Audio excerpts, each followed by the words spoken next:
حدیث تا ابو هریره رضی اللہ عنہ دے. پیغمبر صلی اللہ علیہ وسلم من ذرعه القی فلا قضاء علیه.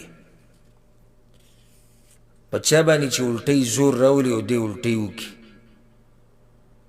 نو په ده باندې قضا نشتي. ومن استقاء فعلیه القضاء، او څوک چې قصدن عمدن الټی وکي په زور یې کوي چې وشي نو په ده باندې بیا قضا ده. رواه الخمسه ده پنځو راوړی دی، سنن والم راوړی، امام احمد هم راوړی.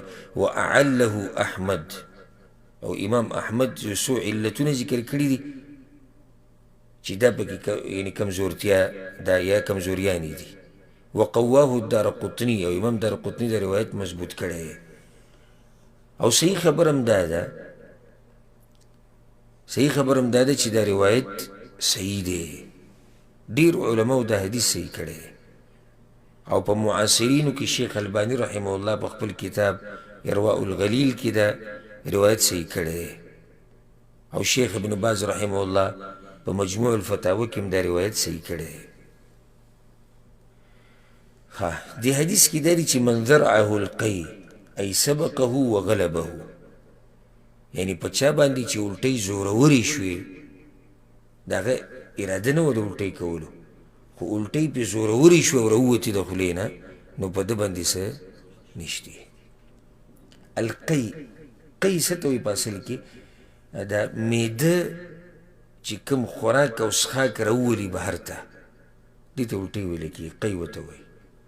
که هغه ډېري او که هغه لږي، خو صرف دومره ده چې کله لږي نو بیا ورته په عربۍ کې قلس ویلی کېږي، چې کله لږي بیا ورته قلس ویلی کېږي، او چې ډېر شي بیا ورته قی ویلی کېږي. نو دې حدیث کې مسله هم دا ده، واضحه مسله ده، حدیث وضاحت ته ډېر ضرورت هم نشتی چې هغه روجتي انسان چې الټۍ پې زور وکړي او الټۍ ته وکړی شي نو په ده باندې څه نشتي، او روجې څه ده؟ روجې صحیح ده. او هغه انسان چې هغه قصدن عمدن دا کار کوي، یعنې غواړي چې الټۍ وکړي، هغه څه وکړو چې د هغې سره الټۍ کیدی شي، لکه په مرۍ کې ګوته واله او الټۍ وکړې نو دا روجې باطله شوه، روجې ماته شوه، او د دې ورځې په بدله کې به دی بله ورځ روجې نیسي. دا د عامو اهل علمو قول دی. بیا بعض علماو پکې دا خبره کړې ده جدا، وی په هغه الټو سره روجه ماتېږي چې خوله پې ډکه شوي، او که د هغې نه لګی نو بیا پې روجه نه ماتېږي. خو صحیح خبره دا ده چې په حدیث کې د لږ او ډېر فرق نشتی. صحیح خبره دا ده چې په حدیث کې د لږ او د ډېر فرق نشتی، نو دا فرق راوسته دا کمزوری دی. که څوک دا سوال وکړي چې په دې کې څه حکمت دی؟ یو انسان دی الټۍ وکړې روجه ماته شو، ولې روجه ماته شو؟ نو موږ وایو چې دلته هم هغه شان خبره ده لکه څنګه چې حجامه کې وه.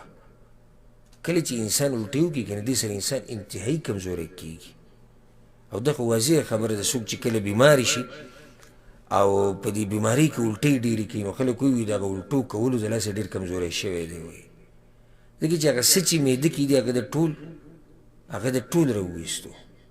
نو چې کله دی کمزوری شو نو شریعت وایي روجه ماته شوه، نو اوس د کمزورتیا د ختمولو دپاره که څه خوري یا څه څکي نو خیر دی، خوري څکي دي، ځکه چې روجه هسې هم ماته شوې ده، او د دې په ځای دې بله روجه نیسي.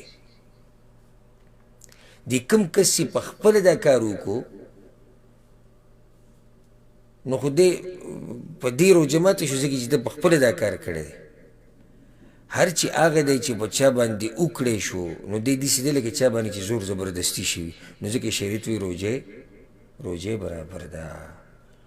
دلته یو بله فایده به درته ذکر کړو، دلته بله فایده به درته ذکر کړو. هر هغه شی چې په روجتي باندې زورور شي او د هغه خولې ته ننوځي بغیر د هغه د ارادې نه، دې سره روجه نه ماتېږي. یو سړی دا مسله ته د کوم ځای راوویسته؟ دا هم د دې حدیث نه مې راوویسته، ځکه چې په دې سړي باندې الټۍ زورورې شوې وشوې نو روجه یې ماته نه شوه. دقه شان چې په چا باندې څه شی زورور شي او خولې ته یې ورننوځي او معدې ته یې لاړې شي د هغې سره روجه نه ماتېږي. لکه اوس یو سړی دی خوله یې کولاوه او مچ یې خولې ته ننوت، دې سره روجه ماتېږي؟ نه ماتېږي.